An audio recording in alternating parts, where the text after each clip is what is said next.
On est maintenant en ligne avec Aurore Berger. Merci d'être en direct avec nous. Vous êtes députée des Yvelines. Quelles sont les informations dont vous disposez après cette agression? Donc, on rappelle une policière tuée dans l'enceinte du commissariat de Rambouillet.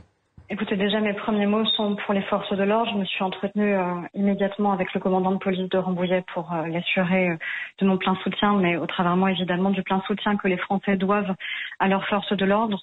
Je trouve que bien souvent on oublie. Et malheureusement, ce qui vient de se passer nous met tous en état évidemment de choc. Vous imaginez l'émotion qui s'est emparée de la commune de Rambouillet et la violence évidemment de ce qui vient du choc en vérité qui nous submerge. Et donc les premiers mots sont évidemment pour les fonctionnaires de police et nos gendarmes. Dire qu'on attend aussi une réponse pénale de manière générale qui soit exemplaire à chaque fois que nos forces de l'ordre sont attaquées, parce qu'à chaque fois que nos forces de l'ordre sont attaquées, c'est la République française qui est attaquée, c'est l'état de droit qui est attaqué, et je crois qu'il ne faut pas avoir la mémoire courte sur ces questions-là, et ça me semble essentiel de le rappeler aujourd'hui.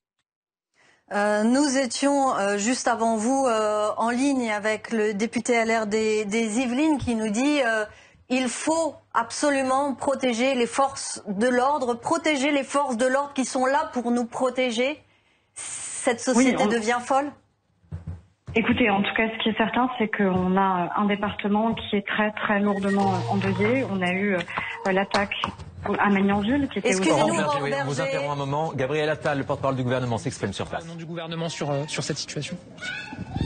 Merci beaucoup. Merci.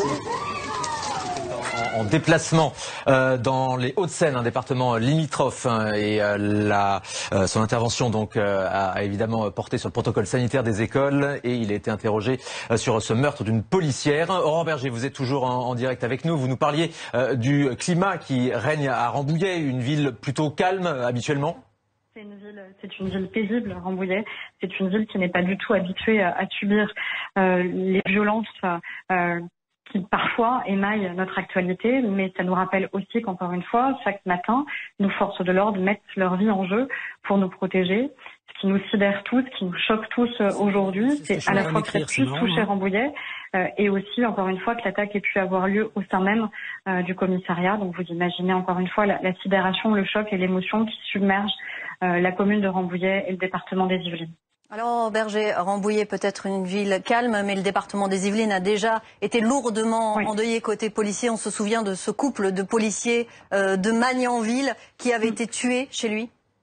On se souvient de ce couple qui a été exécuté chez lui devant leur enfant, leur jeune enfant qui a assisté à cette exécution. On se souvient évidemment il y a quelques mois de la décapitation de Samuel Paty. C'était malheureusement aussi dans les Yvelines. Donc oui, on a un département qui paye un très très lourd tribut.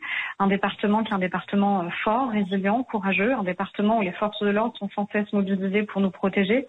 Et vous savez, quand on a passé ces derniers mois à mettre en accusation nos forces de l'ordre, à parler de prétendues violences policières, oubliant encore une fois l'engagement quotidien de nos forces de l'ordre pour nous protéger. Je pense qu'encore une fois en la matière, il ne faut pas avoir la mémoire courte. On ne peut pas aujourd'hui être en totale empathie, solidarité et soutien à nos forces de l'ordre qui sont endeuillées, et puis le lendemain l'oublier dans la réponse pénale, l'oublier dans la manière avec laquelle on s'exprime concernant notre police et notre gendarmerie.